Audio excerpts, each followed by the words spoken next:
Alrighty, folks, we're now 2-0 in our last couple of extra daily picks on my premium page.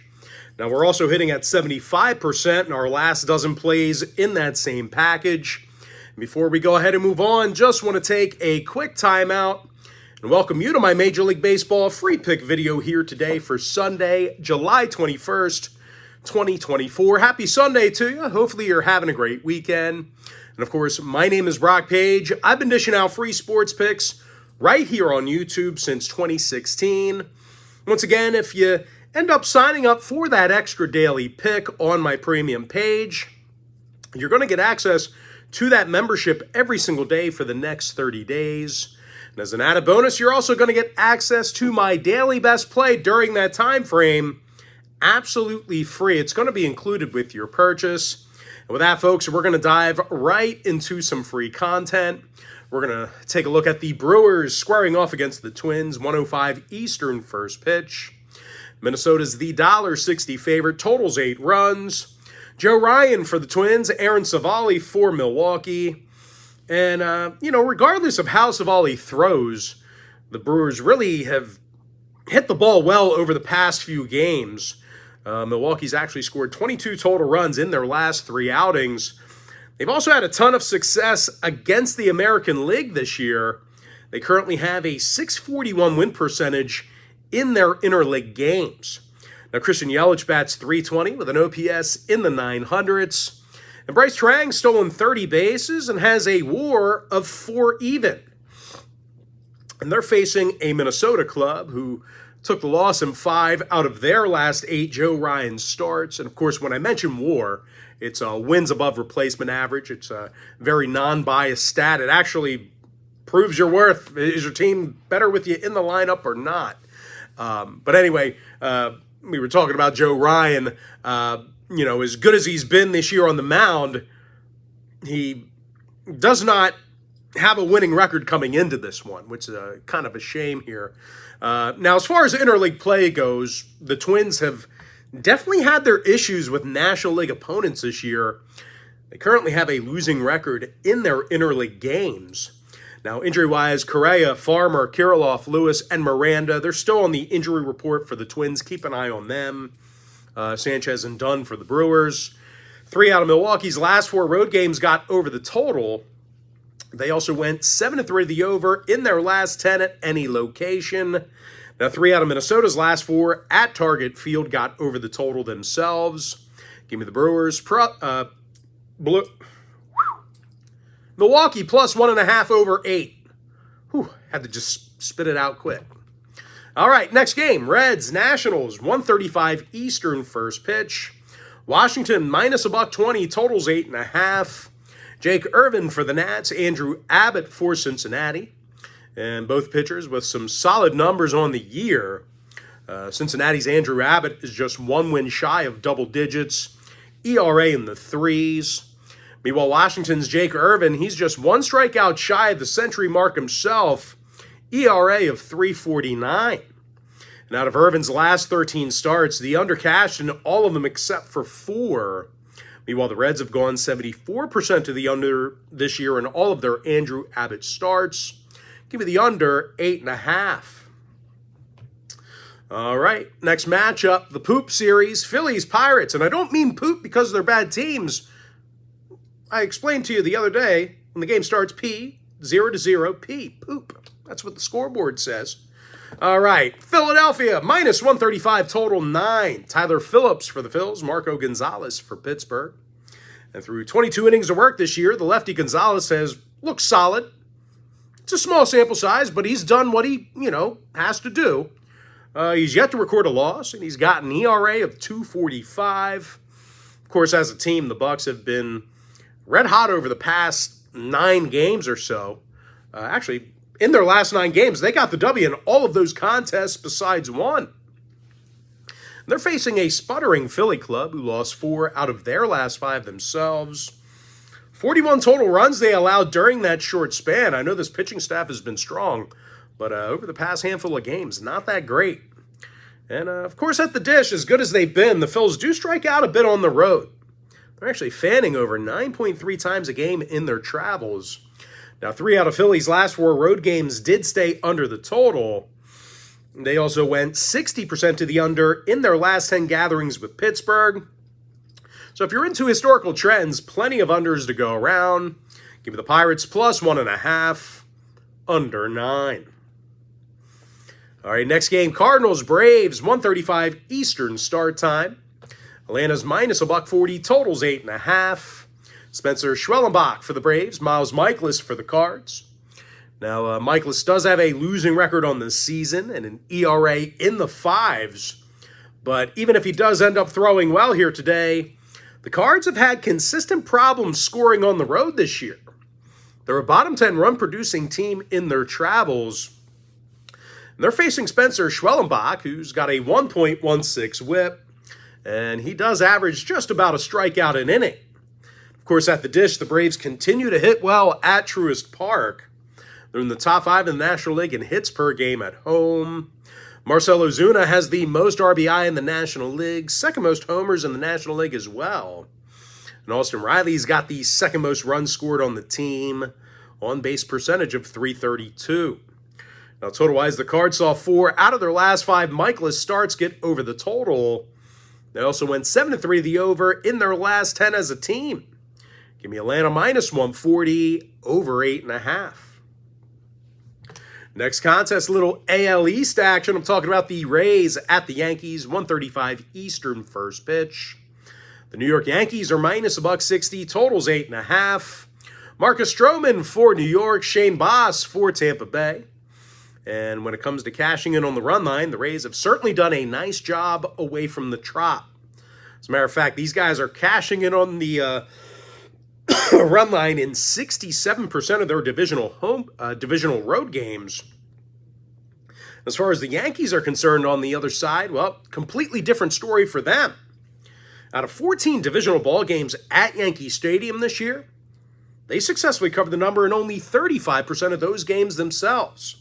Matter of fact, the Bombers are just 17-20 straight up against their interdivisional foes this year. And out of their last 10 gatherings with Tampa Bay, they have struggled a bit at the plate. They were held to just 7.3 hits a game during that time frame. Now, injury-wise, Trevino and Stanton still out. They're still on the injury report. Yandy Diaz is questionable for Tampa Bay.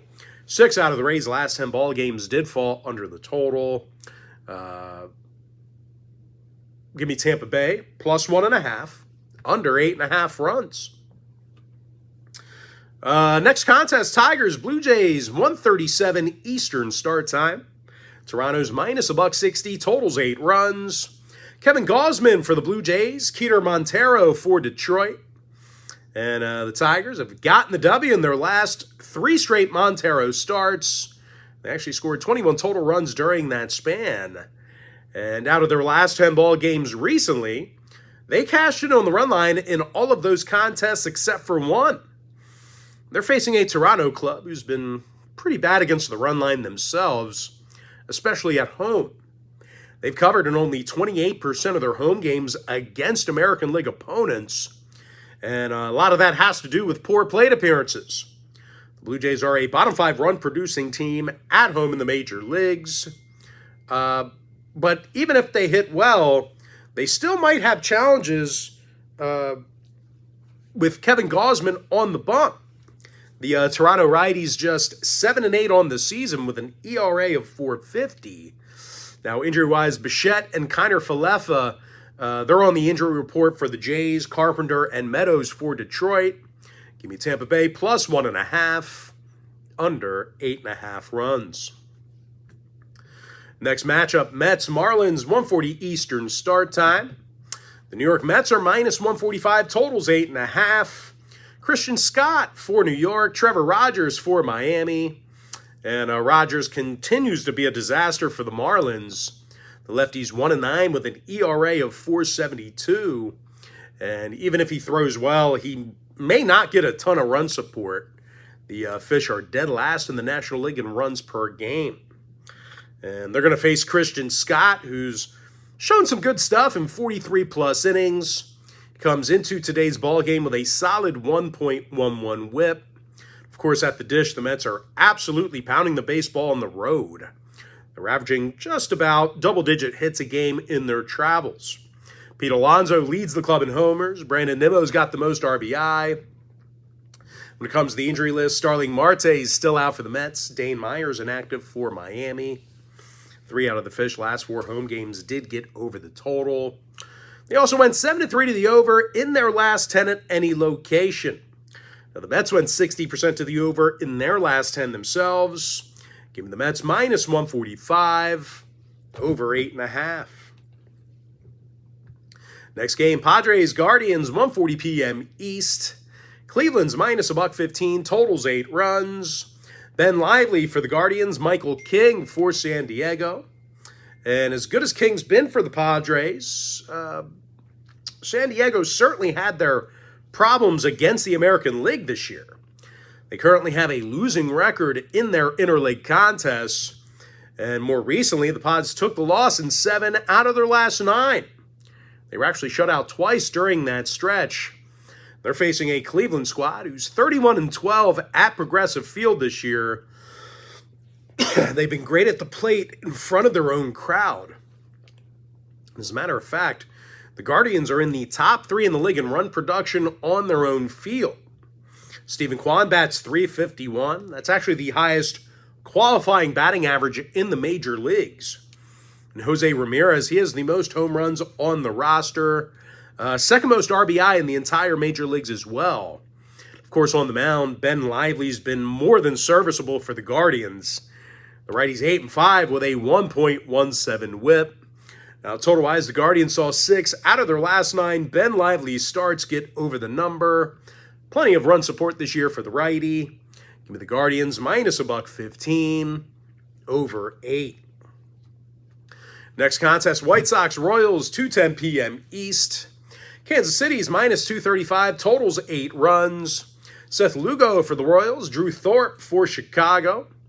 And as solid as Thorpe's been, well, the White Sox are 46 games below 500, and they can't hit for crap.